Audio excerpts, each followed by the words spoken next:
आप सभी भक्तों को नवरात्रों के इस पावन अवसर पर बहुत बहुत शुभकामनाएं और उम्मीद करते हैं इन नवरात्रों में माता रानी आप सभी भक्तों की मनोकामनाएं पूर्ण करेंगी। नवरात्रि का पहला दिन मां दुर्गा के शैलपुत्री स्वरूप को समर्पित है। पर्वतराज हिमालय के घर पुत्री के रूप में उत्पन्न होने के कारण इनका नाम शैलपुत्री पड़ा। मां का ये स्वरूप बेहद ही शुभ माना जाता है। इनके एक हाथ में त्रिशूल और दूसरे हाथ में कमल है और ये देवी वृषभ पर विराजमान हैं, जो संपूर्ण हिमालय पर राज करती है। नवरात्रि के पहले दिन मां शैलपुत्री की पूजा करने के लिए इनकी तस्वीरें रखें और उसके नीचे लकड़ी की चौकी पर लाल वस्त्र बिछाएं। इसके ऊपर केसर से श लिखें और मनोकामना पूर्ति गुटिका रखें।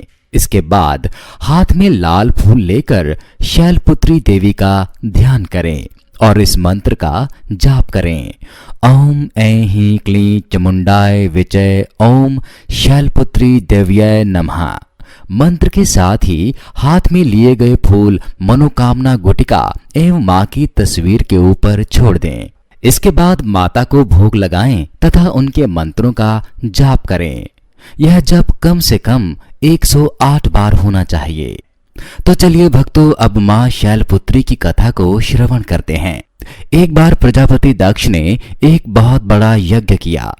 इसमें उन्होंने सारे देवताओं को अपना अपना यज्ञ भाग प्राप्त करने के लिए निमंत्रित किया, लेकिन शंकर जी को उन्होंने इस यज्ञ में निमंत्रित नहीं किया।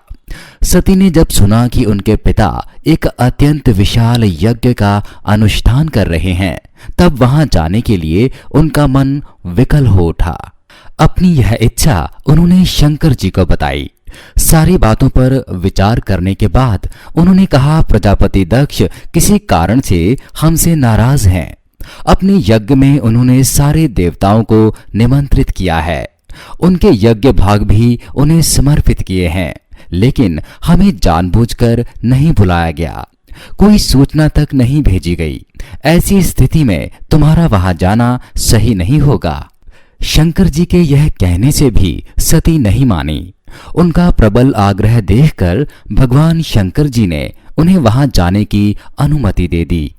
सती ने पिता के घर पहुंचकर देखा कि कोई भी उनसे आदर और प्रेम के साथ बातचीत नहीं कर रहा है। केवल उनकी माता ने उन्हें स्नेह से गले लगाया। बहनों की बातों में व्यंग और उपहास के भाव भरे हुए थे। परिजनों के इस व्यवहार से उनके मन को बहुत दुख पहुंचा। यह सब देखकर सती का हृदय क्षोभ, ग्लानि और क्रोध से संतप्त हो उठा। उन्होंने सोचा, भगवान शंकर की बात ना मान यहां आकर मैंने बहुत बड़ी गलती की है। वे अपने पति भगवान शंकर के इस अपमान को सह न सकी। उन्होंने अपने उस रूप को तत्क्षण वहीं योगा अग्नि द्वारा जलाकर भस्म कर दिया। वज्रपात के समान इस दारुण दुखद घटना को सुनकर शंकर जी ने क्रुद्ध हो अपने गणों को भेजकर दक्ष के उस यज्ञ का पूर्णता विध्वंस करा दिया। सती ने योगा अग्नि द्वारा अपने शरीर को भस्म कर अगले जन्म में शैलराज हिमालय की पुत्री के रूप में जन्म लिया। इस बार वे शैलपुत्री के नाम से विख्यात हुई। तो चलिए माता रानी के प्रिय भक्तों, आज की कथा यहीं समाप्त होती है। कल दूसरे नवरात्रि के शुभ उपलक्ष्य पर मां ब्रह्मचारिणी की कथा को श्रवण करेंगे। नमस्कार।